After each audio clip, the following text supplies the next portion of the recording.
Hello, good morning everyone. I hope you all are good, happy and we energetic. So today we start next topics of chapter 3, current electricity. Topic, effect of temperature on resistance. When temperature of a metallic conductor is increased, the thermal speed of electron increase and the ion in the metal vibrate with greater amplitude and frequency about their mean position. जब किसी metallic conductor का हम temperature increase करते हैं तो उसकी thermal speed increase हो जाती है, जिससे उस मेटेलिक कंडक्टर के अंदर प्रेजेंट आयन ग्रेटर एम्पलीट्यूड और फ्रीक्वेंसीज के साथ ट्रेवल करते हैं. Due to increase in thermal energy the rate of collision of free electrons with ion also increase. यानी किसी मेटेलिक कंडक्टर का टेम्परेचर इंक्रीज करने से उसकी थर्मल एनर्जी इंक्रीज होगी, जिससे कॉलिजन का जो रेट है, फ्री इलेक्ट्रॉन के कॉलिजन का रेट है, वो इंक्रीज हो जाता है. So resistance R of the conductor is increased. यानी resistance of the conductor R is directly proportional theta. If any conductor initial temperature theta 1, resistance is R1. Final temperature theta 2, resistance is R2. Suppose कीजिए कि एक metallic conductor है जिसका initial temperature theta 1, resistance R1. Temperature को change किया, final temperature theta 2, resistance R2. Then change of resistance R2 minus R1 is directly proportional initial resistance, equation first, and change in resistance is directly proportional change in temperature.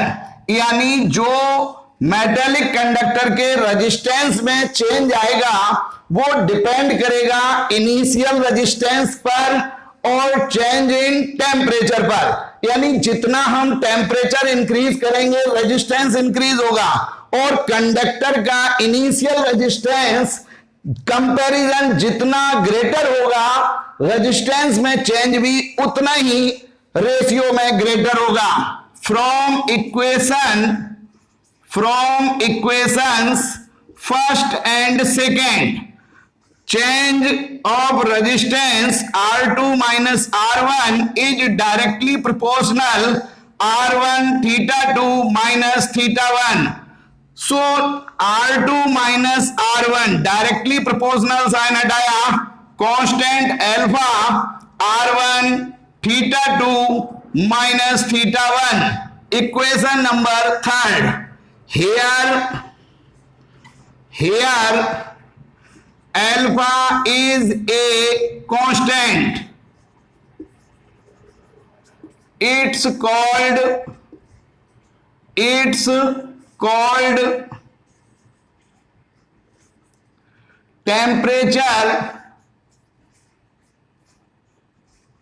temperature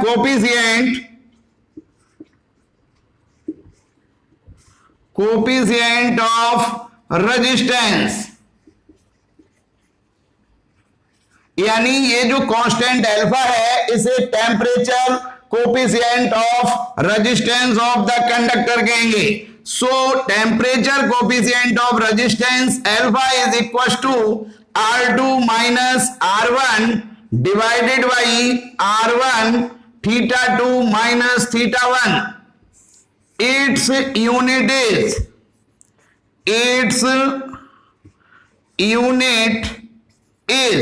यहां पर ये resistance की unit ohm divided by ohm, ohm ohm cancel, तो per degree Celsius और degree Celsius inverse. From equation third,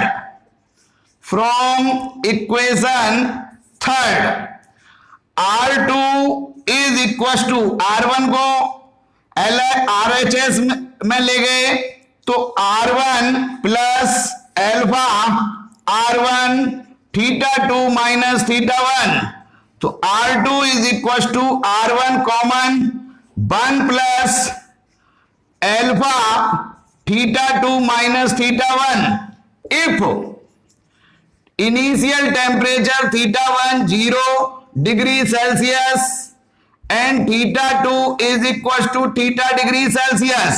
So final resistance of the conductor R2 is equal to R1 1 plus alpha theta. तो ये हमारा किसी भी metallic conductor का final resistance आया। अब अगर हम सेमीकंडक्टर की बात करें तो resistance of the semiconductor is decreases with increases temperature, यानी सेमीकंडक्टर के अगर टेम्परेचर को हम इंक्रीज करेंगे तो उसके रेजिस्टेंस में डाउनफॉल आएगा, रेजिस्टेंस डिक्रीज होगा। Some questions related to effect of temperature on resistance. Question first, resistance of a copper wire at 20 degree Celsius is 1 ohm, यानी रेजिस्टेंस जो R1 is equal to 1 ohm है at θ1 is equal to 20 degree Celsius. At what temperature its resistance will be 10%? Number A more, number B less.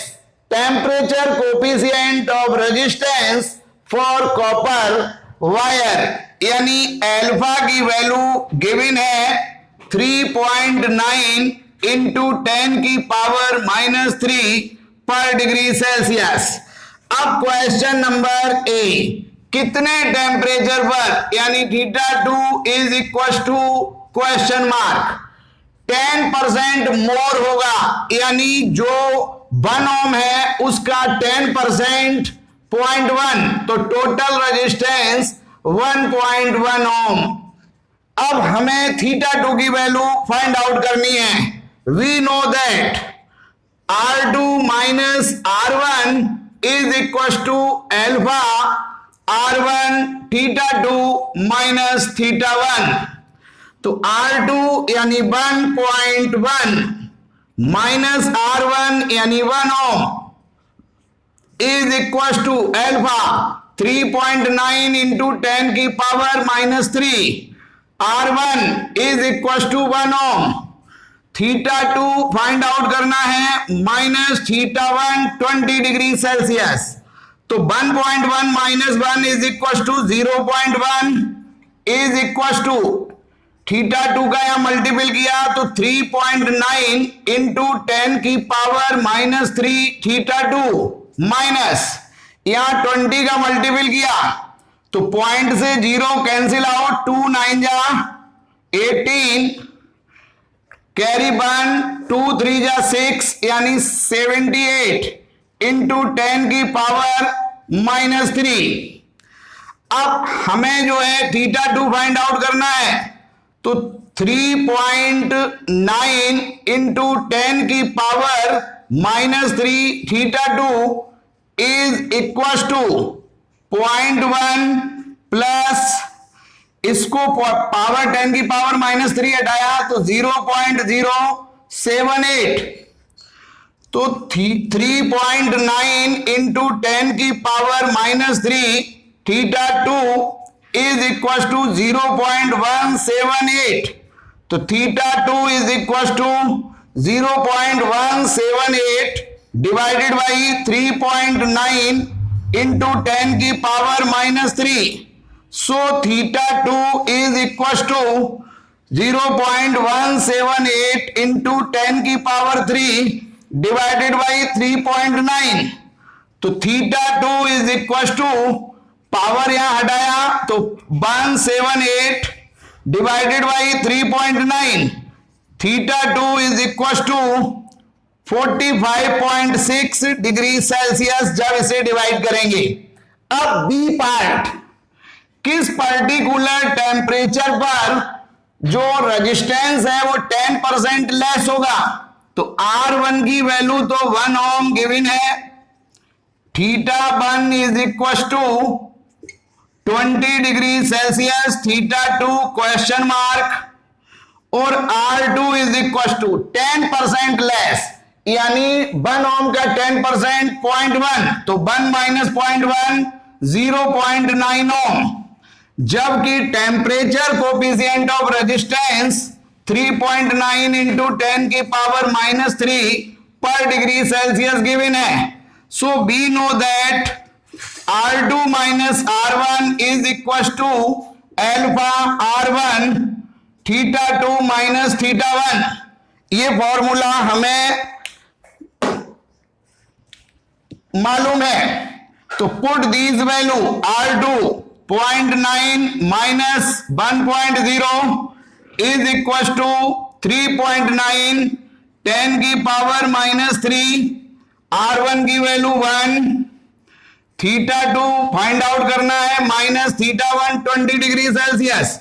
तो जब ये 1 में से 0.9 minus करेंगे तो -0.1 इज इक्वल टू 3.9 इंटू 10 की पावर -3 थीटा 2, और माइनस अब 20 का मल्टीपल करेंगे तो पॉइंट से 0 कैंसिल, 2 9 जा 18, 1 2 3 जा 78 इंटू 10 की पावर -3। अब मेरे को थीटा 2 फाइंड आउट करना है, ये वैल्यू माइनस में है, तो 3.9 इंटू 10 की power -3 theta 2 is equal to -0.1, ये वैल्यू इधर आएगी तो प्लस 78 इंटू 10 की पावर -3, तो 3.9 इंटू 10 की power -3 theta 2 is equal to -0.1 plus, अब ये पावर हटाएंगे तो 0.078, तो 3.9 इंटू 10 की power -3 theta 2 is equal to, अब ये वैल्यू माइनस में ग्रेटर है तो आंसर हमारा माइनस आएगा।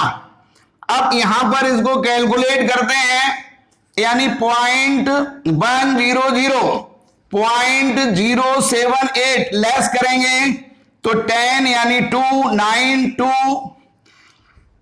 माइनस 0.022, तो theta 2 is equal to -0.022 divided by 3.9 into 10 की पावर -3, तो थीटा 2 इज इक्वल टू -0.022 10 की पावर 3 अपॉन 3.9, तो थीटा 2 -22 अपॉन 3.9, तो थीटा 2 -5.6 डिग्री सेल्सियस।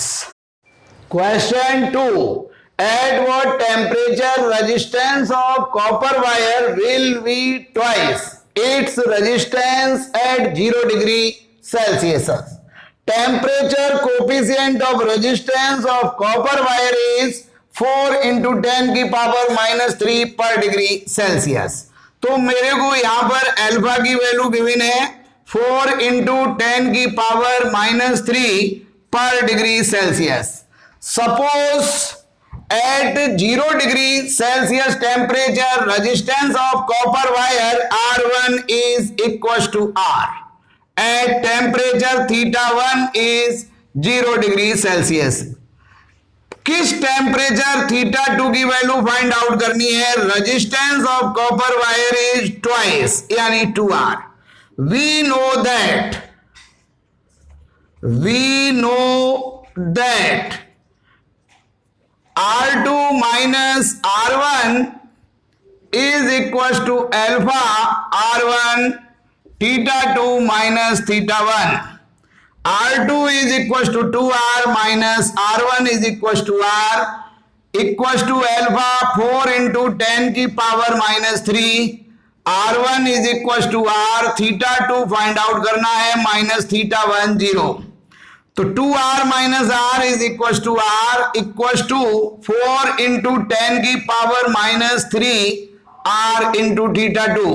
R से R कैंसिल, तो 1 इज इक्वल टू 4 इंटू 10 की power minus 3 theta 2, so theta 2 is equal to 1 upon 4 into 10 की power minus 3, so theta 2 is equal to 1 into 10 की power minus 3 ऊपर जाके 3 divided by 4, so theta 2 is equal to 1000 divided by 4, तो 250, तो theta 2 is equal to 250 degree Celsius temperature पर जो copper wire का resistance है वो ट्वाइस 2R हो जाएगा।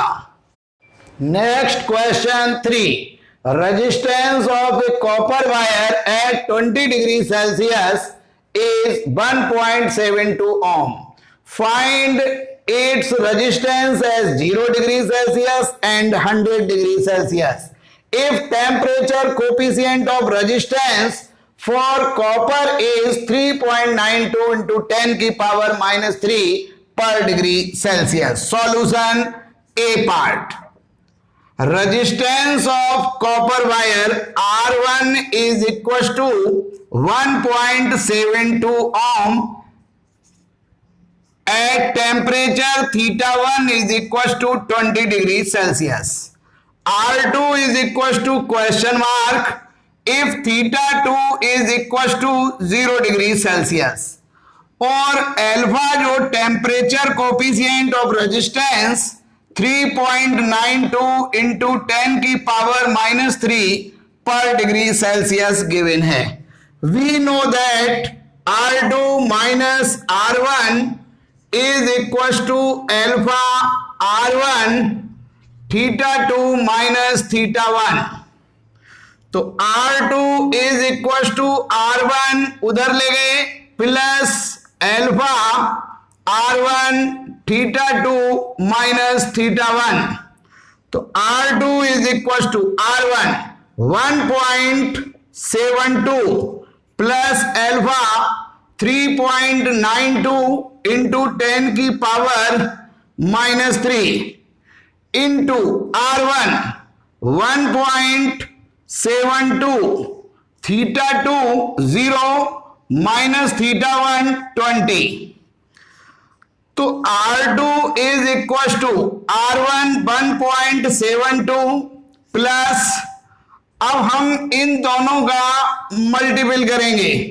तो 1.72 और 3.92, 2 2 जा 4, 2 7 जा 14, 1 2 1 जा 2 1 3, 9 2 जा 18, 1 9 7 जा 63 और 164 कैरी 6, 9 1 जा 9 और 6 15, 3 2 जा 6, 3 7 जा 21, 2 3 1 जा 2, 3 1 जा 3 और 2 5, 4 12 1 14 1 7 और 6 6.7424 इंटू 10 की पावर माइनस 3 और इंटू माइनस 20, तो R2 is equal to 1.72 plus minus यानी वैल्यू माइनस, इसमें हम 20 से मल्टीपल करेंगे तो 0 आ जाएगा, 2 4 जा 8, 2 2 जा 4, 2 4 जा 8, 2 7 जा 14, 1 2 6 जा 12 और 1 13, 1 2 3 4, 134.848 इंटू 10 की पावर माइनस 3, तो R2 is equal to 1.72 minus, ये पावर माइनस 3 हटाएंगे तो वैल्यू छोटी हो जाएगी, तो 0.134848, तो R2 इज इक्वल टू, हम इसको 1.72 में से लेस करेंगे 0.015, तो यहां 0.135, अब यहां पर माइनस किया तो 12 यानी 7 या 6 तो 3 0, तो 10 5, अब यहां पर 11 और 8, अब यहां पर आया 6 यानी 5 और 1 यानी 1.585 हमारा टेम्परेचर हुआ। तो जैसे जैसे टेम्परेचर डिक्रीज हुआ रेजिस्टेंस भी डिक्रीज होगा। तो 1.72 से 1.585 हमारा ohm, sorry resistance unit is ohm. अब सेकेंड पार्ट, तो resistance R1 is equal to 1.72 given है ओम। इसके बाद temperature θ1 20 degree Celsius, θ2 at 100 degree Celsius, resistance R2 is question mark, temperature coefficient alpha is equal to 3.92 into 10 की power -3 पर degree Celsius. We know that R2 minus R1 is equals to alpha R1 θ2 minus θ1। तो R2 is equals to R1 plus alpha R1 θ2 minus θ1। R2 is equals to R1 1.72 plus alpha 3.92 10 की power -3 into R1 1.72 और into θ2 100 minus θ1 20। तो R2 is equal to 1.72। यहां ये दोनों का multiple already कर रखा है, तो 6.7424 इंटू 10 की पावर -3 और 100 माइनस 20 80। तो R2 is equal to 1.72 plus, अब यहां पर 6.7424 में 80 का मल्टीपल करेंगे तो 0 8 4 जा 32 कैरी 3 8 2 जा 16 19 कैरी 1 8 4 जा 32 और 1 33 कैरी 3 8 7 जा 56 59 कैरी 5 और 8 6 जा 48 और 48 और 5 53 और 4 टाइम्स पॉइंट। तो ये वैल्यू हमारी आ गई 539.392 इंटू 10 की पावर -3। तो R2 is equal to 1.72 plus ये पावर हटाएंगे तो 0.539392। तो R2 इज इक्वल टू, तो 1.72 में 0.539 तो 3 4 ऐड कर देते हैं, तो ये 6 12 1 2.26 अप्रोक्स हमारा जो रेजिस्टेंस है वो 2.26 ओम है। तो जब हमारा टेम्परेचर जो है इंक्रीज होकर 100 डिग्री सेल्सियस हुआ तो रेजिस्टेंस भी हमारा इंक्रीज होकर 2.26 हुआ। थैंक्स।